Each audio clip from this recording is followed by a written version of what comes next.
அனைவருக்கும் எஸ்ஆர்ஜி கல்யாண மாலையின் மனம் நிறைந்த பொங்கல் நல் வாழ்த்துக்கள். அனைவருக்கும் எஸ்ஆர்ஜி கல்யாண மாலையின் மனம் நிறைந்த பொங்கல் நல் வாழ்த்துக்கள். அனைவருக்கும் எஸ்ஆர்ஜி கல்யாண மாலையின் மனம் நிறைந்த பொங்கல் நல் வாழ்த்துக்கள். அன்பு பெரியவர்களே, அருமை தாய்மார்களே, உற்றாரே, உறவினரே, சொந்தங்களே, பந்தங்களே, உங்கள் அனைவருக்கும் எஸ்ஆர்ஜி கல்யாண மாலையின் மூலமாக எங்களுடைய வாழ்த்துக்களையும் தெரிவித்து உங்களோடு சேர்ந்து நாங்களும் இந்த பொங்கல் திருநாளை சந்தோஷமாக அனைவரும் கொண்டாடுவோம். என்ன செய்யலாம்? கொண்டாடலாமா? எல்லாரும் பொங்கல் பொங்கல் சொல்றீங்க. இந்த பொங்கலை பற்றின ஒரு சின்ன விஷயங்களையும் இங்கு நாங்கள் தெரிவிக்க ஆசைப்படுகிறோம். அது இல்லாம எங்கள் எஸ்ஆர்ஜி கல்யாண மாலையின் மூலமாக திருமணம் செய்த புது தம்பதியர் மற்றும் உடன்பிறப்புகளுக்கு பொங்கல் சீர் கொடுப்பதை பற்றியும் இப்பொழுது இங்கு விரிவாக நம்மளாம் கலந்து கொள்ளலாம். சொல்லாமா? என்ன எஸ்ஆர்ஜி கல்யாண மாலையின் இனிய பொங்கல் வாழ்த்துக்கள். ஐயா, இப்ப போகி பண்டிகை ஃபர்ஸ்ட் வருது. அதை எப்படிங்க ஐயா கொண்டாடுறது? போகி பண்டிகைன்னா என்னங்க ஐயா? போகி பண்டிகை எதுக்கு வச்சாங்கன்னாக்க, இப்பெல்லாம் டவுன்ல அதெல்லாம் செய்யறதில்ல, இன்னமும் கிராமத்தில் நடக்குது.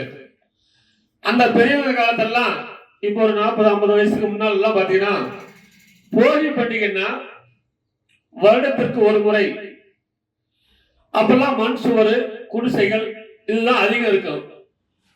ஒரு வருஷமா அவங்க விவசாயம் செய்யறவங்க, கூலி வேலை பண்றவங்க எல்லாரும் காற்றில் விளையும் தானியங்கள், உணவுக்கு சம்பந்தப்பட்ட பொருள்கள் இதையெல்லாம் வீட்டுல கொண்டாந்து ஒரு மூலையில போடுவாங்க. இல்லை அது ஒரு ஸ்டோர் ரூம் வச்சிருப்பாங்க.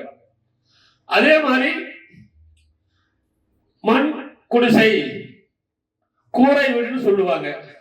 அதெல்லாம் வருஷம் ஒரு தரம் அந்த செவத்துக்கெல்லாம் பொக்க பொருள் இல்லாம சுண்ணாம்படிச்சு மக்களோட மக்களா சுத்தம் பண்ணி கொண்டாடுறதா போகி பண்டிகை. அப்படி ஒரு போகி பண்டிகைன்னு ஒண்ணு வரலன்னா வீடு எல்லாம் சுத்தமாவாது. அன்னைக்குதான் அந்த பழசெல்லாம் கொண்டாந்து வெளியில போட்டு ஆவாத போற பொருள்லாம் ஒரு பக்கம் வச்சுட்டு வீட்டை சுத்தம் பண்ணுவாங்க. அப்பதான் அந்த வீடு மங்களகரமா இருக்கும். எப்படி இருக்கும்? அதுக்குதான் போகி பண்டிகைன்னு சொல்லுவாங்க. அன்னைக்குதான் மக்கள் எல்லாம் சந்தோஷமா ஊர் சுத்தம் பண்றது, காட்டு சுத்தம் பண்றது இதெல்லாம் செய்வாங்க. அப்படி இந்த பண்டிகை முறையே நம்மளுடைய வாழ்க்கையை சுத்தம் செய்வதற்காகத்தான். ஒவ்வொரு பண்டிகையும் கடவுளுக்கு சார்ந்தது ஒரு பக்கம் இருந்தாலும் நம்மளை நாம் சுத்தமாக வைத்துக் கொள்வதற்காகத்தான் இந்த போகி பண்டிகை. நீங்க உழவு ஓட்ட போவாங்க, பழைய கலப்பை, கொழுவு இதெல்லாம் போட்டு வச்சிருப்பாங்க. ஒரு வருஷத்துக்கு துருபிடிச்சு கிடக்கும். ஆவாத பொருள் எல்லாம் போட்டிருப்பாங்க. அது வீட்டிலே அடைஞ்சு கிடைச்சா நம்ம நாளையில நோய் நொடி வீட்டுல வரும். அதுக்கு தான் அதெல்லாம் எடுத்துட்டு சுத்தம் பண்றதுக்குன்னு அந்த போகி பண்டிகைங்கிறத முதல்ல வச்சாங்க. அடுத்தது பாத்தீங்கன்னா இதுதான் போகி பண்டிகைங்கிறது விவரம். ரைட்டா? போயுமா? அப்புறம் அதெல்லாம் போகி பண்டிகை இன்னைக்கு என்ன செய்வாங்கன்னாக்க, தன் கூட பிறந்த பிறப்புகளுக்கு பொங்கல் பானை கொடுப்பாங்க. என்ன கொடுப்பாங்க? பொங்கல் பானை. இப்பெல்லாம் டவுன்ல போய் கொடுக்குறாங்கன்ட்டு கிராமங்கள்ல அது இன்னொரு சந்தோஷமான பொங்கலை கொண்டாடுறதுக்கு வீட்டுல பிறந்த பிள்ளைங்களாம் நம்ம அண்ணன் வருவாங்க, சீர் கொடுப்பாங்க, பொங்கல் பானைன்னு எதிர்பார்த்துட்டு இருப்பாங்க. அன்னைக்கு மாட்டு வண்டியில கட்டிட்டு போனாங்க, அப்புறம் கார்ல கட்டிட்டு போனாங்க. இன்னைக்கு கார்ல தான் போறாங்க. கரும்பு, பொங்கல் பானை, அந்த பொங்கலுக்கு தேவையான அரிசி, பருப்பு, நெய், அவங்களுக்கு புது துணிமணி இதெல்லாம் எடுத்துட்டு போவாங்க. அப்ப அந்த வீட்டுல இருக்கிற பெண்கள் எப்படி நினைப்பாங்கன்னா, பிறந்தவன் சீர் கொண்டு வர்றாரு, பிறந்தவங்க சீட்டு வந்து அவங்க தன்மை மறந்து ஆனந்தமா இருப்பாங்க. அன்னைக்கு எப்படி இருப்பாங்க? ஆனந்தமா இருப்பாங்க. உங்களுக்குள்ள வந்து பகப்பான நீங்க எப்படி இருந்தீங்க? ரொம்ப சந்தோஷமா இருந்தோம். அந்த நாள் எந்த நாள்? போகி பண்டிகை அன்னைக்கு கொண்டு வந்து கொடுக்குறாங்க. போகி பண்டிகைக்கு அதுக்கு முதலாளி கொடுப்பாங்க. வாழ்க்கையில பிறந்த வீட்டுல இருந்து புகுந்த வீட்டுக்கு போன பெண்களுக்கு இது ஒரு வரப்பிரசாதம். பிறந்த வீட்டுல இருந்த சந்தோஷத்தை விட பிறந்த வீட்டுல புகுந்த வீட்டுல இருக்கும்போது பெண்களுக்கு பிறந்த அண்ணன் தம்பி எல்லாம் சேர்ந்து சீர் கொண்டு கொடுப்பாங்க பாரு, அந்த சந்தோஷம் உலகத்தில் வேற எங்குமே அந்த பெண்களுக்கு கிடைக்காது. இதுதான் போகி பண்டிகை. ரைட்டா? போகி பண்டிகை தெரிஞ்சு போச்சா? வேற பேசலாமா? பேசலாங்க ஐயா. போகி பண்டிகை பத்தி நல்ல விளக்கம் சொன்னீங்க. இப்ப வந்து தை திருநாள் எதுக்கு இங்க கொண்டாடுறோம்? பொங்கலை பத்தி சொல்லுங்கயா. அந்த காலத்துல கொண்டாடின பொங்கலுக்கும் இப்ப கொண்டாடுற பொங்கலுக்கும் என்னங்க வித்தியாசம்? இப்ப பார்த்தோம்னா முதல்ல போகி பண்டிகை முடிச்சாச்சு. அடுத்தது பொங்கல் பண்டிகை. அன்னைக்கு வந்து சூரியன் பொங்கல் இப்ப நம்ம சொல்லுவாங்க. அது எதுக்குனாக்க ஆண்டுதோறும் நாங்கெல்லாம் விவசாயம் செய்யறோம். விவசாயம் செய்யும் பொழுது நமக்கு வந்து பாத்தீங்கன்னா சூரிய ஒளி இருந்தால்தான் விவசாயம் செய்கின்ற பயிர்கள், நெல்லு, மஞ்சள், அனைத்து விவசாய பொருட்களுமே வளர்ச்சி அடையும். அப்ப வருஷம் பூரா எங்களுக்கு ஒளியும் கொடுத்து எங்க வாழ்க்கைக்கு வெளிச்சம் கொடுத்த அந்த சூரிய பகவானை வேண்ட விதமாக அன்னைக்கு தென்னை மரத்துல எல்லாம் போய் சாயம் பூசுவாங்க. அது வந்து சூரியன் விவசாயம் பண்றவங்களாம் அந்த தென்னை மரத்துல சாயத்தை பூசி அன்னைக்குதான் வந்து அந்த சூரியன் நமஸ்காரம் பண்ணுவாங்க. கிராமத்துல இருக்கிறவங்க எல்லாம் பாத்தீங்கன்னா சூரிய உதயம் ஆகும் போது பொங்கலை படைச்சு சூரியனை வணங்குவாங்க. சூரியனே எங்களுக்கு வந்து நல்ல வழியை காட்டு, பிரகாசமான ஒரு ஒளிபரப்பை செய்யி. டவுன்ல இருக்கிறவங்களாம், காடு இல்லாதவங்களாம் வீட்டுல வாசல்ல சூரிய உதயத்துக்கு முன்னால பொங்கல், வெண்பொங்கல், சக்கரை பொங்கல் வச்சு கரும்பு சவாலை வச்சு அதுல மாயில தோரணம், மஞ்சள் கொம்பு, ஆவாரம்பூ, பூலாப்பூ இதெல்லாம் தோரணமா கட்டி வாசல்ல தொங்க விட்டு அன்னைக்கு சூரிய நமஸ்காரம், அதாவது நமக்கு வெளிச்சத்தை கொடுக்கின்ற சூரியனை வணங்கும் நாளாகத்தான் அந்த சூரிய பகவானை நாம கும்பிடுறோம். நைட்ல பாதி நாள் இரவு, பாதி நாள் வெளிச்சம். அந்த வெளிச்சத்தை கொடுக்கின்ற சூரிய பகவானை வணங்கும் விதமாகத்தான் விவசாயிகள் பயிர் வளர்ச்சி அடையணும், எல்லா மக்களும் சுபட்சமா வாழணுங்கிறதுக்காக தான் சூரியனார் பொங்கல் அன்னைக்கு வந்து அதான் பொங்கல் பண்டிகை.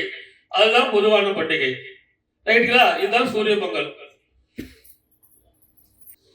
அனைவருக்கும் எஸ்ஆர்ஜி கல்யாண மாலையின் போகி பண்டிகை, தை பொங்கல் திருநாள் மற்றும் மாட்டு பொங்கல் நல்வாழ்த்துக்கள்.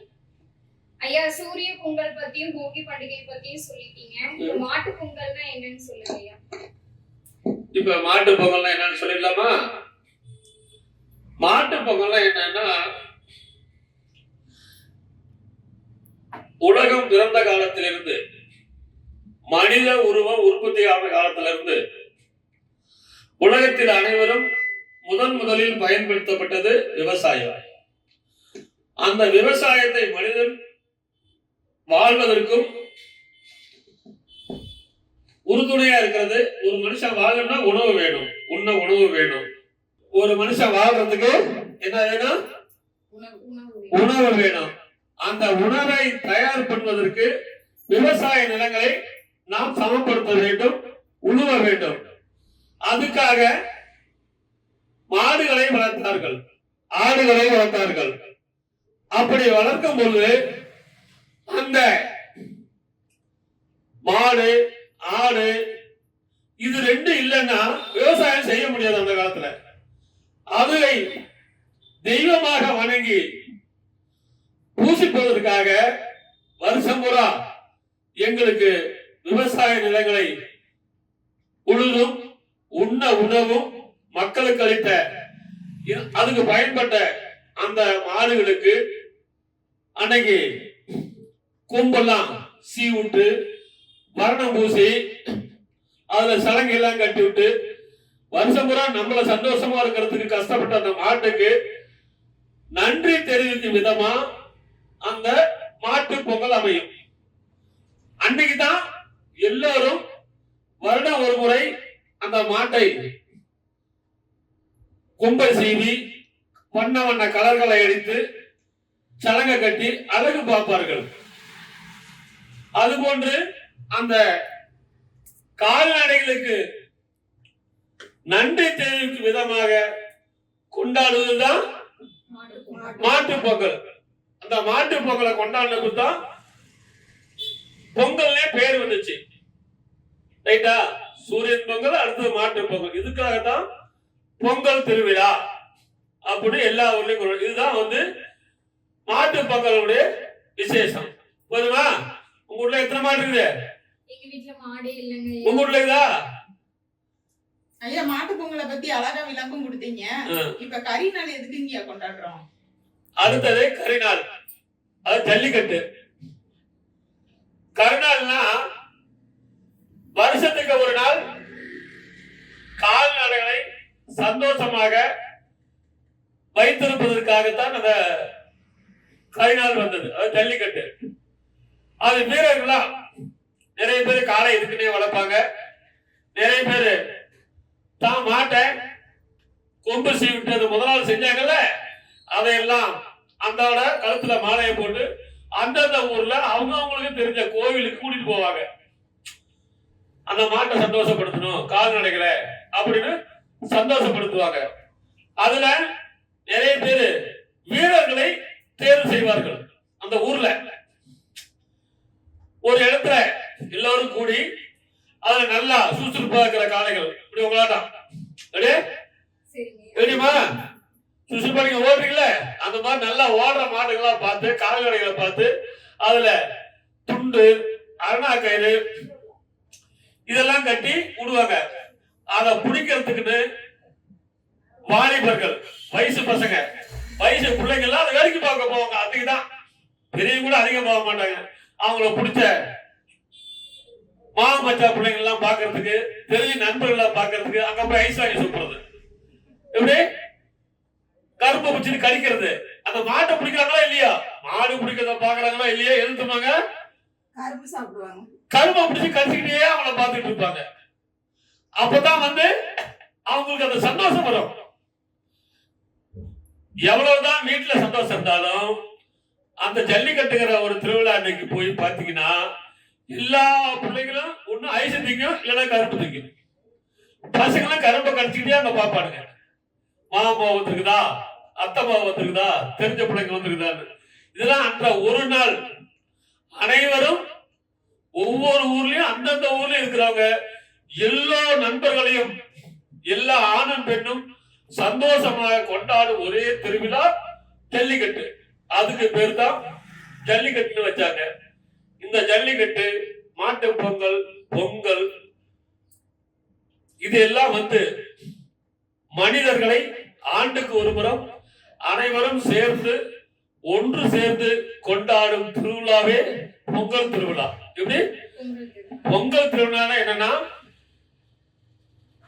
அனைவரும் வீடு வாசலை சுத்தம் செய்து புத்தாடை வாங்கி உடுத்தி ஊரே ஒன்று சேர்ந்து அவரவர்கள் வீட்டிலும் சந்தோஷமாக இருப்பதுதான். அது இந்த கருநாள் மணிக்கு ஒரு வேலை நடக்கும். கருநாள் விடுத்ததும் போதும் காலைல மாமா பால் புகுச்சாமா, பொம்பளைங்க மாமா பால் புகுச்சாமாங்க. பால் பொங்குச்சுன்னு கேட்டா எனக்கு காசுக்குன்னு அர்த்தம். அவன் 8 நாள் கொடுத்தாலும் சரி, 1 ரூபா கொடுத்தாலும் சரி, ஊர்ல எவ்வளவு பணம் சம்பாதிச்சாலும் பால் பொங்குச்சிக்கலான்னு கேட்டு அந்த 1 ரூபா வாங்குறாங்க பாரு, அதுல உள்ள சந்தோஷம். 1 லட்சம், 5 லட்சம், 10 லட்சம் சம்பளம் வாங்குறாங்க மாசத்துல, அவங்களுக்கு சந்தோஷம் வராது. கிராமத்துல பொங்கல் முடிஞ்ச மறுநாள் கர்நாடக காலையில ஒருத்தர பால் பொங்குச்சிக்கலாம் அப்படின்னு கேட்டு வாங்குறாங்க பாரு, கும்பிடு போட்டு பேசுறாங்க ஒரு சந்தோஷமா நண்பர்களோட. அந்த அன்பு, நண்பருடைய அன்பும் மாமச்ச அன்பும் உலகத்தில் எங்கும் கிடைக்காது. இந்த விழாக்கள் என்பது, பொங்கல் விழாக்கள் என்பது அனைவரும் சந்தோஷப்படுத்துவதற்காக அந்த காலத்திலே உருவான ஒன்றுதான் பொங்கல் திருவிழா என்பதை அனைவரும் தெரிஞ்சுட்டீங்களா? தெரிஞ்சுக்கிட்டோங்கய்யா. எங்கள் எஸ்ஆர்சி கல்யாண மாலையின் யூடியூப் வாடிக்கையாளர்கள் திருமணத்தில் பதிவு செய்த அனைத்து குடும்பங்கள், அனைத்து நல்ல உள்ளங்கள், அமைப்பாளர்கள், திருமண மைய நிர்வாகிகள், உள்நாடு வெளிநாடு அனைத்து மனித குலத்திற்கும் எங்கள் எஸ்ஆர்சி கல்யாண மாலையின் பொங்கல் நல்வாழ்த்துக்களை கூறி விடைபெறுகிறோம். நன்றி, வணக்கம்.